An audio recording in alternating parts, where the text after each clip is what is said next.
কিন্তু যখন এই নির্বাচনের সময় ঘনিয়ে আসতেছে এবং আপনার নমিনেশনের যে বিষয়গুলো আসতেছে, ঠিক এই সময় দেখা যাচ্ছে যে কালো টাকার প্রভাব হোক বা রাজনৈতিক অন্য কোনো ইচ্ছা হোক অথবা বিএনপি বা জামাতের কিছু ভিন্ন ধরনের কিছু কলা কৌশল হতে পারে অথবা ভারতীয় কোনো নোংরা রাজনীতির শিকার হতে পারে, যে নমিনেশনের ভিতরে অনেক ধরনের আমরা দেখতেছি, মানে ফাঁকফোকর দীর্ঘ রাজনৈতিক পরিক্রমায় আমাদের সাথে যে ধরনের কমিটমেন্ট ছিল, রাজনৈতিক কমিটমেন্ট ছিল, জোটগুলোর সাথে যে কমিটমেন্ট ছিল, সেগুলো আরো অনেক জায়গায় আমরা ব্যত্যয় ঘটতে দেখতেছি। পাশাপাশি যতগুলো নমিনেশন হয়েছে সব যে একেবারে খুব ভালো হয়েছে সেটাও বলবো না, তবে অনেক সুন্দর একটা নমিনেশনের তালিকা এবার হয়েছে। সেখান থেকে কিছু কিছু জায়গায় অন্তত তাদের যে ব্যাখ্যা ছিল, যদি কোনো প্রার্থী ভিন্ন ধরনের আচরণ করে থাকে অথবা কারো বিরুদ্ধে কোনো অভিযোগ থাকে অথবা জনগণ যদি প্রত্যাখ্যান করে, সেই ক্ষেত্রে তারা নতুন করে চিন্তা করবে। একইভাবে আমরা যারা জোটবদ্ধীয় যারা বিভিন্ন আসনে আমরা নির্বাচনের চিন্তা ভাবনা করেছি, যেখানে যে বিষয়গুলো একটু আরেকটু দ্রুত সিদ্ধান্ত নেওয়ার ব্যাপারে বলবো, আমরা আমাদের প্রচেষ্টাও চালিয়ে যাচ্ছি। কারণ যত সময় চলে যাচ্ছে ততই আমাদের প্রস্তুতির ব্যাপারটা থেকে যায়। তো সেই একটা সুষ্ঠু পরিকল্পনা এবং প্রস্তুতির জন্য বাকি যে গ্যাপগুলো আছে এগুলো দ্রুত মিট আপ করার জন্য আমরা বিএনপি এবং অন্যান্য যে যারা আমাদের সাথে সংযুক্ত আছে তাদেরকেও বলবো যে এই বিষয়গুলো দ্রুত একটা সমাধান দেওয়ার জন্য। তো উল্লেখিত যে বিষয়টা আজকে সেটা হলো আমাদের চাঁদপুর 4 ফরিদগঞ্জ 4 আসনে বিএনপি দলীয় মনোনয়ন কেন্দ্র করে সাম্প্রতিক সময়ে যে অস্থিতিশীল উত্তপ্ত ও উদ্বেগজনক পরিস্থিতি সৃষ্টি হয়েছে, তা ফরিদগঞ্জ সহ সারা দেশের গণতন্ত্রকামী মানুষের মনে ভীষণ আশঙ্কার জন্ম দিয়েছে।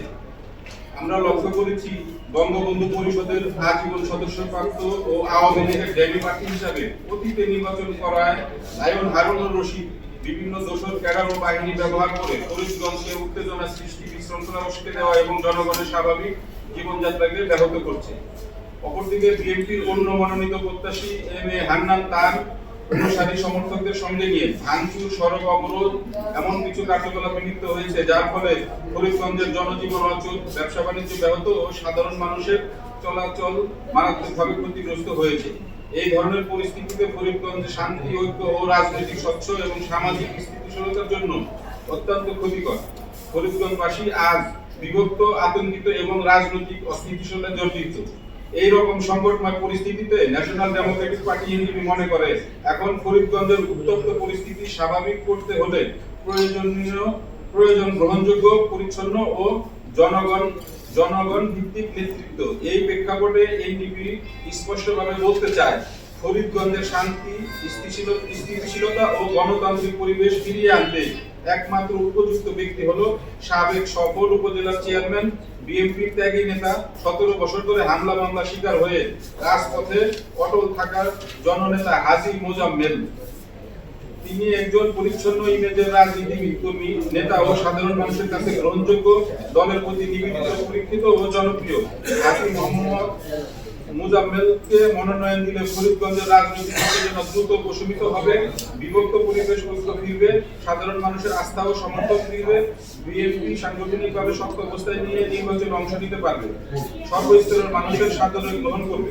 তাই ফরিদগঞ্জের রাজনৈতিক স্থিতিশীলতা, জনগণের শান্তি এবং একটি গ্রহণযোগ্য গণতান্ত্রিক পরিবেশ নিশ্চিত করার স্বার্থে এনডিপির স্পষ্ট দাবি, ফরিদগঞ্জের বিএনপির দলীয় মনোনয়ন অবশ্যই হাজী মোজাম্মেলকে দিতে হবে।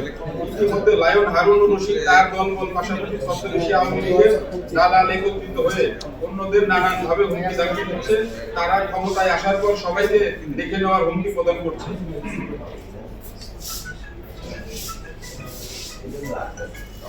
মাইক্রোফোনটা কাছে নেন। ক্যাডার বাহিনী ও তাণ্ডব ও অযোগ্য প্রার্থীদের চাপিয়ে দেওয়া মনোনয়ন ফরিদগঞ্জবাসী মেনে নেবে না। ন্যাশনাল ডেমোক্রেটিক পার্টি দৃঢ়ভাবে বিশ্বাস করে এই সিদ্ধান্ত ফরিদগঞ্জকে অস্থিতিশীলতার দিকে ফিরিয়ে আনার একমাত্র পথ। ধন্যবাদ। আজকের